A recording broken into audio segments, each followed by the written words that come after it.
Hey people, welcome to the Run Testers, and in this video we're going to be telling you if these, the Jabra Elite 4 Active, should be your next set of true wireless running headphones.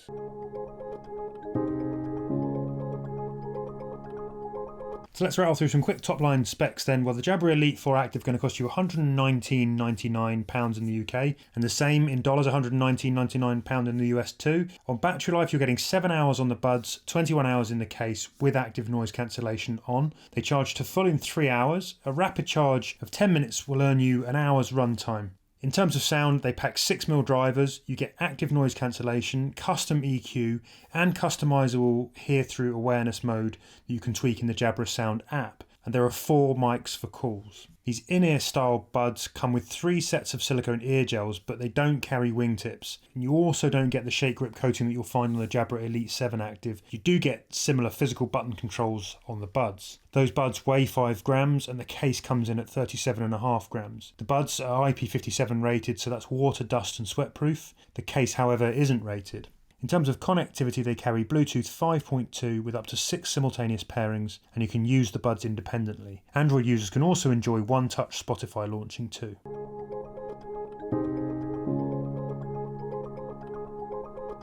So I found the sound quality of the Elite Active 4 very good. It's kind of up there with that kind of band of headphones between 150 to 200 pounds, that I generally used to consider the best kind of sports headphones, like the Jaybird Vista 2, the Elite 7 Active, the JBL Reflect Flow Pro. All those, it's really strong sound. I like the fact you can customize the EQ very easily. I thought the hearing test that was on the Elite 7 Active that isn't here would make a big difference, but actually once I've tinkered with the EQ on the Elite 4 Active, it sounds just as good as the Elite 7 Active.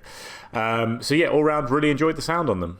When it comes to the kind of different modes, the ANC does make a difference when you're traveling. It does filter out a little bit of traffic on the run, but I tend not to use it on the run because it does bring in a little bit of wind. It's a bit of a problem with a lot of the ANC in sports headphones. I find the hear-through mode much more kind of useful, and it's really good on this that you can adjust how much kind of comes through on the hear-through mode. You can kind of set it up to get that nice balance of awareness, but not just loads and loads of wind. The sound quality for the Jabra Elite Active 4s, I've been really impressed with it. Definitely up there with pretty much the best of true wireless headphones that I've tested. I listen to a mix of dance music and podcasts, and for everything I've used it for, it sounded absolutely fine. I've not had any issues with it at all. Definitely compares with the Jabra Elite Active 7 for me and the Jaybird Vista 2s.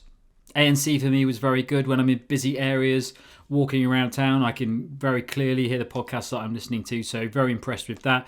Hear through, it's not a tool that I really use too much. I've never been that impressed with hear-through on any device. It's fine. It does the job as good as any of the true wireless headphones that I've used. So I'm impressed with the hear-through, but it's not a feature that I like to use. I've been running in the wind quite a lot today. It's very windy in Brighton today, and I've been running across the cliffs. I've not found any issues with listening when there is heavy wind blowing.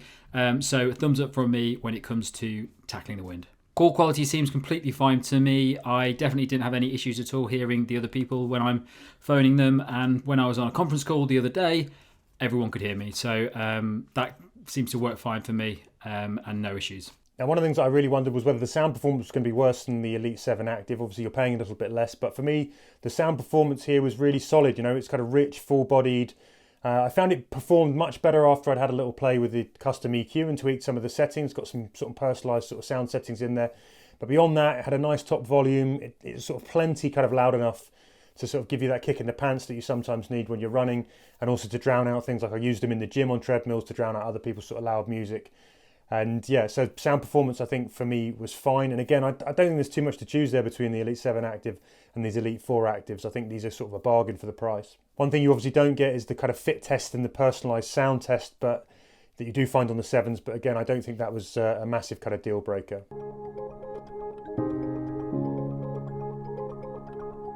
I found the fit of the Jabra Elite 4 Actives very good actually. There's very few headphones, true wireless earbuds that I use where my ears hold them in well for a long run, and the only ones that I've really used that consistently stay in my ears for a long period of time are the Jaybird Vista 2s. The Jabra Elite 7 Actives, I did have a problem where they kept sort of falling out my ear and I was constantly pressing the back in. Didn't have a problem with these ones at all. And over the course of 4 different runs, one that was about 25 kilometers, no issues at all, and they didn't fall out once. Still not that good in the gym though, but I can never find any true wireless headphones that don't fall out of my ears in the gym. Fit with the Jabra Elite 4 Active was the same as I find with the other Jabras, the Elite 7 Active, even the 75Ts, those headphones that have gone before. Without a wingtip, I find that one of the buds always sits sort of slightly loose. It feels like it might fall out. It's not quite secure. The other one seems to be sort of fine and a bit more securely held in the ears. I've got slightly different shaped ears anyway. But what it means is that, it never falls out, but you're always got to slightly conscious that it might, and it's just not a quite entirely comfortable feeling. I get away with it, but not quite as secure as some other headphones with wingtips, which I think overall I kind of prefer.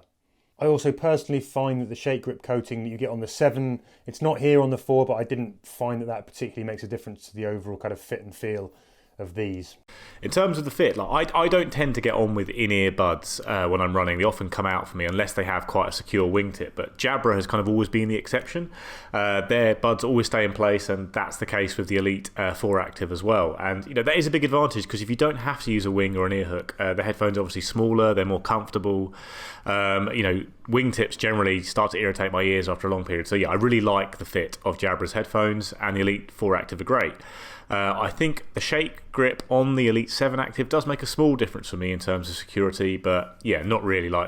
These will stay in my ears on long runs, sweaty indoor runs on the treadmill, even when I'm kind of pounding down hills, they might come a little bit loose, but they never dropped out, and it was just, a quick case of adjusting them, and they'd be back in place securely for the rest of the run. So yeah, the fit worked really well for me, and they are comfortable to wear for long periods, which isn't always the case with wingtips.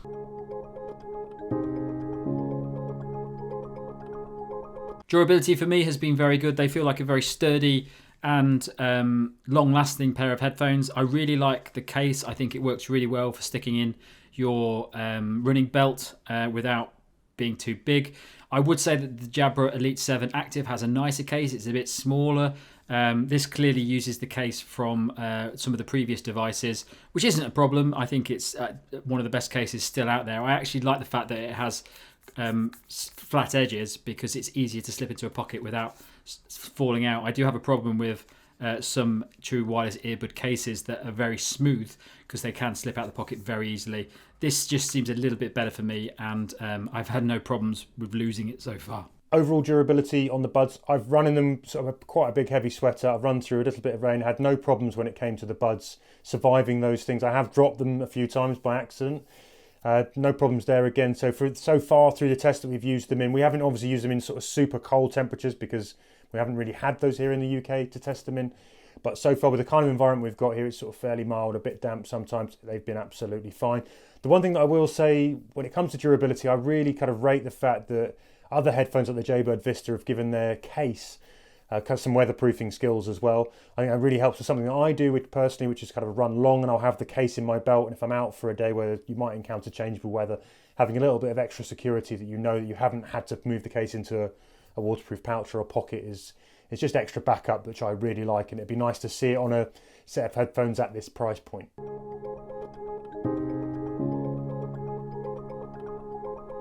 On the controls, buttons are stiffer than on the Elite 7 Active for me, which is a bit strange, but they worked perfectly well.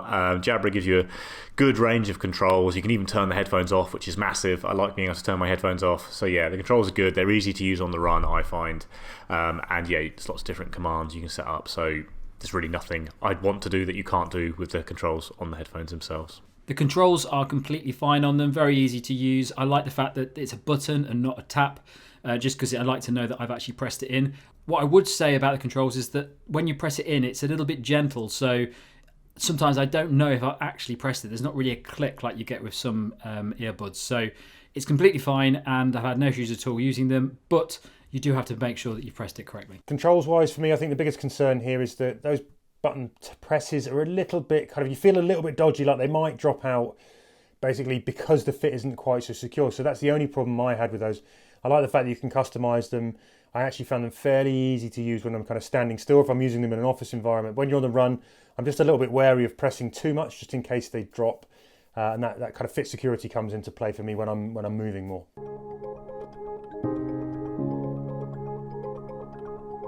Connectivity for me has been completely fine. I did have some minor issues when I started using them with my Android Google Pixel 5 initially, where it wasn't automatically connecting with the headphones straight away. That maybe happened 2 or 3 times. What I did was I forgot the device and then I added it again. I've not had any issues with it since then. Onto connectivity then, and I had a few similar problems, a bit like Tom. Sometimes it didn't want to recognise my phone, sometimes it didn't want to recognise my app. That wasn't all the time. It was a bit kind of hit and miss. More often than not it worked, so not a huge problem, but there was some sort of slight glitches you had to sort of work your way through. Not the most seamless that I've tested when it comes to true wireless buds. When it comes to connectivity, Jabra are really good, I find, in my experience. Like, I find them like the least buggy in terms of, not connecting to my phone when I pull them out of the case. They always seem to connect very reliably, and they're really easy to swap between devices, which just isn't the case with lots of headphones. Often you have to turn them off, reset them, and turn off one connection to start another one. But yeah, the multi-point connection stuff on the Elite 4 Active works really well, and you can swap them between your phone and watch or your laptop very easily.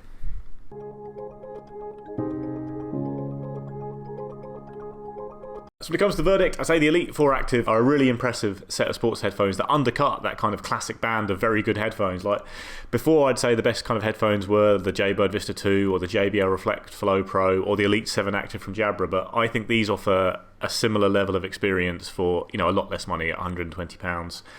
Big deciding factor here will be whether you get on with the fit. Like, they don't have wings, they don't have an ear hook. If they fall out of your ears, it doesn't matter what the price is, you're not going to want to buy them, but I get on with the fit well. These would be my pick as kind of the best value all-round sports headphones going. You can obviously get a more secure fit if you upgrade something like the Jaybird Vista 2, but then are also the JLab Epic Air ANC have an ear hook for under £100. There are lots of headphones with different kind of attachments to make them more secure. Even like the Powerbeats 4 are a similar price to these if you don't mind the wire between the buds, and they have an ear hook design for an extra secure fit. But broadly, if you get on with the fit, I'd be getting these. They are completely comparable to the kind of headphones that you're getting in that £150 to £200 bracket. Like, I use them in tandem with things like the Elite 7 Active, and yeah, the experience is just as good, and these are a lot cheaper. So yeah, a big win. The only negative I have is that Jabra should have launched these at the same time as the Elite 7 Active and given people a fair choice, because if you've bought the Elite 7 Active at the back end of last year, I'd be quite annoyed that these have come out at £50 less, offering nearly all of the same features. So my verdict with the Jabra Elite 4 Active is quite simple then. I think these are a really good value for money set of headphones. One thing is true, if they stay in your ears. If you can get that kind of fit security with them, which I don't think everybody will, I think some people will certainly struggle, then they represent really good value for money. They've got a good solid sound performance. The battery life is nice and competitive and lives up to billing. I think the durability seems fine. Overall, I think they've got quite a few little extra tricks in the box. Find my buds. Some of those things which kind of, custom EQ, ANC, all of those things that you kind of expect to find on a set of headphones that maybe are a little bit pricier up the tree. And they're up there sort of competition. Certainly much better than the Jabra Elite Active 7 in terms of value for money. And yeah, I think if you can make them fit in your ears and stay in your ears, then a really compelling set of headphones to check out for your runs. So my verdict on the Jabra Elite 4 Active is that they are a fantastic pair of headphones. I wasn't expecting them to be this good, considering they come in considerably cheaper than the Jabra Elite 7 Actives. Now, what I would say about these two headphones is that I would probably go for the 4s over the 7s, because I think the difference between the features that you get in both of them is minimal. I actually have been using the 4s all week, even though I've got the 7s as well. And just because I think they're fine, I don't really see a massive difference in them at all.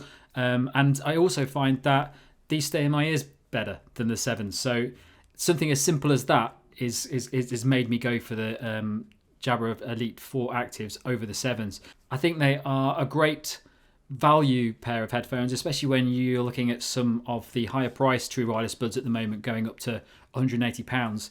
So I definitely say that if you're looking to get some true wireless buds and you want a premium pair of buds, there's many cheaper ones that you could get, but if you really want a premium pair, I'd struggle to see the difference between these and many of the far more expensive buds out there. So I think for me, these are probably the best buds that I've tested in a long time, especially for the price.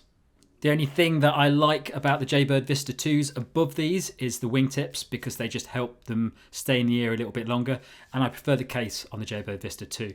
It's just a little bit neater. It fits in the pocket nicer. It also has that little lace loop that goes over the top of the case, which you can use to tie to your belt or something so you don't lose it.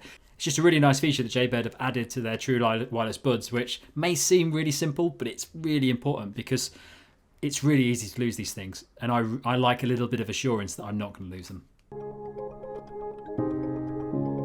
So there you have it, people. That's been our review of the Jabra Elite 4 Active. We have done a whole load of headphone reviews recently on the channel. We've got quite a lot of head-to-heads with the 4 Active up against the 7s.